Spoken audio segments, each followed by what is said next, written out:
Lo sadar nggak sih Bang, kalau makin kesini tuh makin banyak orang yang berani buat speak up soal pelayanan buruk, terutama speak up-nya di sosial media nih, TikTok, Instagram, di Google. Tapi gue juga sering denger nih Bang, kalau misalkan mereka ada beberapa yang dilaporin balik gitu.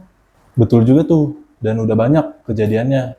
Dan yang ngasih review jujur itu seringkali bisa salah-salahan.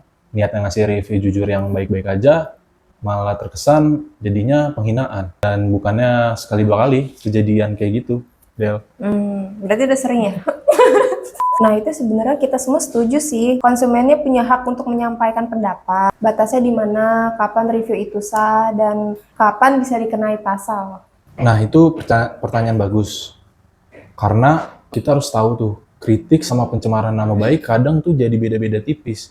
Dan banyak yang di medsos sekarang itu, orang-orang udah nggak sadar kalau dia tuh bukan kritik lagi namanya. Bahkan udah mencemarkan nama baik orang-orang yang lain gitu.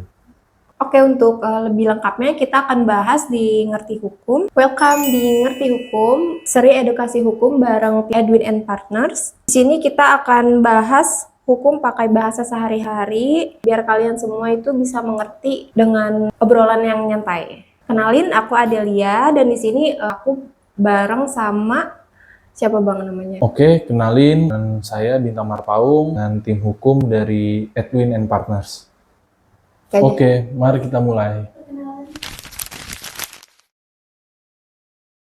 Gua mungkin mulai dari prinsip dasarnya dulu ya. Setiap orang tuh, kita masing-masing manusia tuh punya hak untuk menyampaikan pendapat. Tapi yang perlu kita tahu juga, selain kita, orang lain tuh juga punya hak berpendapat. Dan kita nggak boleh menghalangi hak orang lain tersebut juga. Berarti sebenarnya boleh aja ya Bang, kalau misalnya kita mau review negatif gitu, kayak misalnya kita makan di tempat A, terus kita ngerasa itu bukan selera kita, jadi kita mereview negatif gitu. Nah, ya. Apakah kayak gitu boleh Bang? Boleh aja, selama yang lu sampaikan itu berdasarkan dengan fakta yang ada, yang lu alami sendiri. Karena kalau emang bener-bener lu alami sendiri, itu namanya kritik. Tapi yang sering kejadian tuh yang kayak gini Bang, gua pernah beberapa kali ngeliat reviewnya itu kayak berlebihan banget, kayak misalkan karyawannya tuh kerjanya nggak bener. Di reviewnya karyawannya lah segala macem, kerjaannya nggak bener, mending pecat aja kayak gitu. Terus kayak tempatnya nipu, harganya tuh jadi ditinggiin gitu Bang. Kalau menurut lu itu gimana? Nah, di situ batasnya. Karena lu boleh sebenarnya untuk kritik pelayanan mereka. Tapi kalau lu udah menyerang personal, apalagi tanpa bukti, dan udah jemput nama mereka didampingin dengan tuduhan, nah, lu itu bisa dibilang udah melakukan pencemaran nama baik. Oke, kalau misalkan bahas soal pencemaran nama baik nih Bang, itu tuh pasalnya kayak gimana sih? Bunyi pasalnya ada di pasal berapa?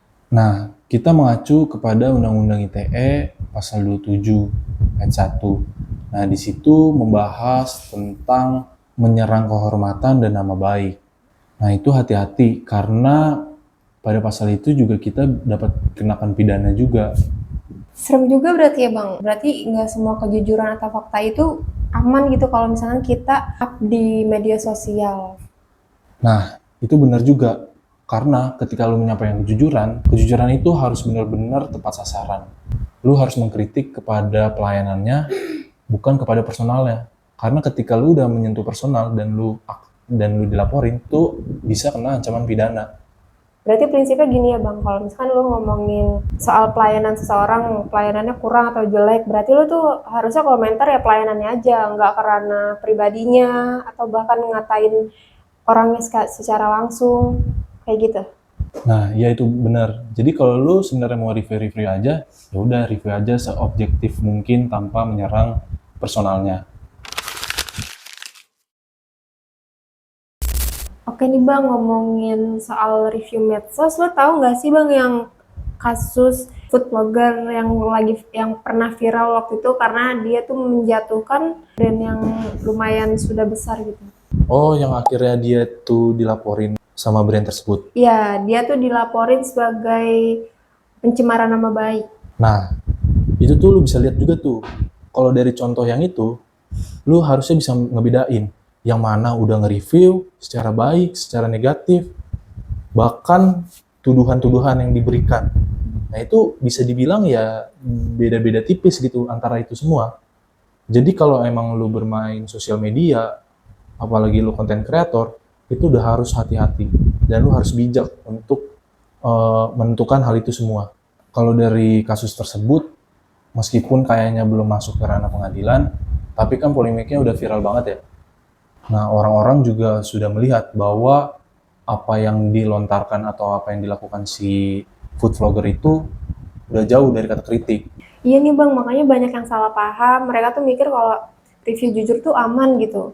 Padahal kalau udah pakai kata-kata kasar atau kata-kata yang kurang pantas lah, itu tuh udah masuknya bukan ke kritik lagi sih Bang. Apalagi kalau misalkan mereka ngomongnya tuh dilebih-lebihin. Jadi jatuhnya kan kayak tuduhan ya. Nah, itu benar. Lu boleh kritik. Tapi kalau lu nyebut restoran itu penipu, karyawannya goblok, nah itu kan udah gak objektif lagi namanya. Lu udah masuk ke dalam tuduhan itu.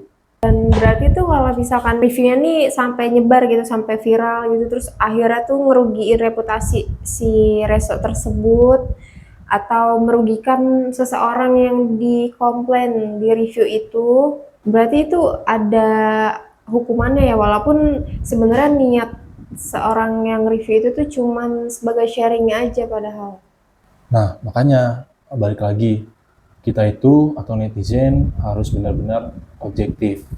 Karena ketika teman-teman bicara di internet dengan platform yang begitu luas, teman-teman harus benar-benar bisa bedain yang mana kritik, tuduhan, dan pencemaran nama baik itu. Karena jejak digital atau di internet ini itu kan sangat gampang ya diakses.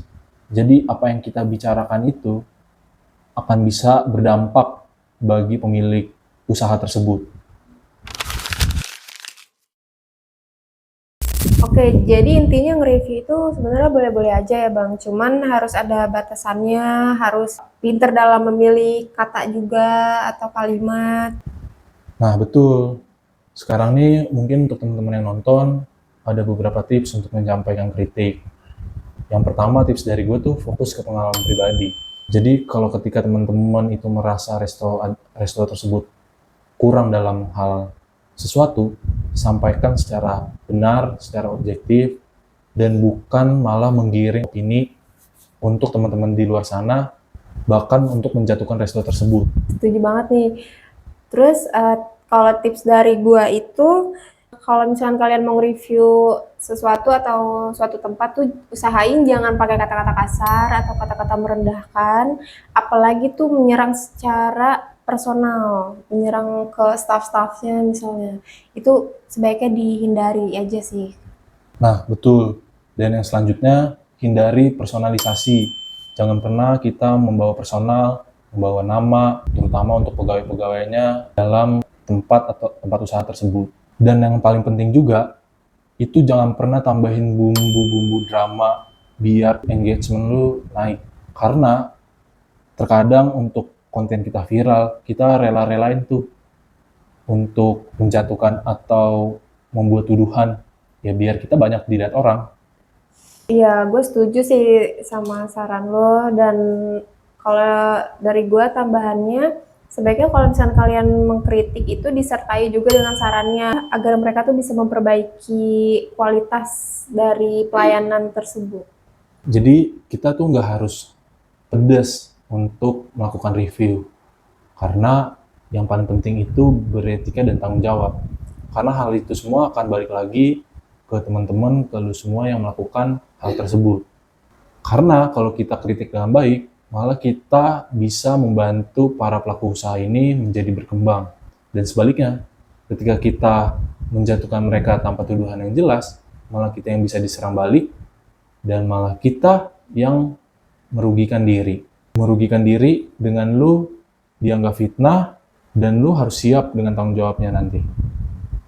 Jadi guys, intinya tuh sebenarnya bukan permasalahan boleh atau enggak bolehnya ngomong sesuatu di medsos, tapi mungkin dari tata caranya aja, dari pengetikan kalian bagaimana, dari penyampaiannya bagaimana, agar orang-orang tuh membacanya tuh tidak menjadi salah sangka atau salah paham. Dan hak berpendapat itu dilindungi memang oleh hukum.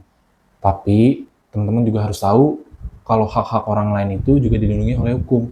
Dan kita dalam menyampaikan pendapat, tentunya nggak boleh untuk merugikan hak dari orang lain. Jadi, kuncinya bijak, objektif, dan bertanggung jawab. Karena guys, jadi netizen itu harus pintar-pintar. Netizen yang pintar itu bukan yang siapa yang paling vokal, yang koar-koar atau yang makin membuat keadaan semakin panas, tapi netizen yang tahu kapan harus speak up, kapan harus dipendem aja.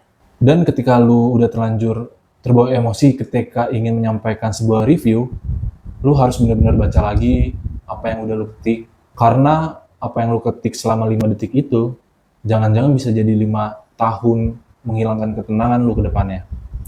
Oke, makasih semuanya yang udah nonton. Kalau kalian punya pertanyaan seputar hukum, kalian bisa kontak email kita, nanti kita taruh di deskripsi. Tahu cerita kalian bisa dibahas di seri Tanggapan Om Botak. Jangan lupa like, subscribe, dan share video ini ke teman-teman kalian biar teman-teman kalian juga menjadi netizen yang pintar. Bye. Lu sadar gak sih bang kalau sekarang tuh gue ngeliat muka lu main ketawa. Lu kasih itu,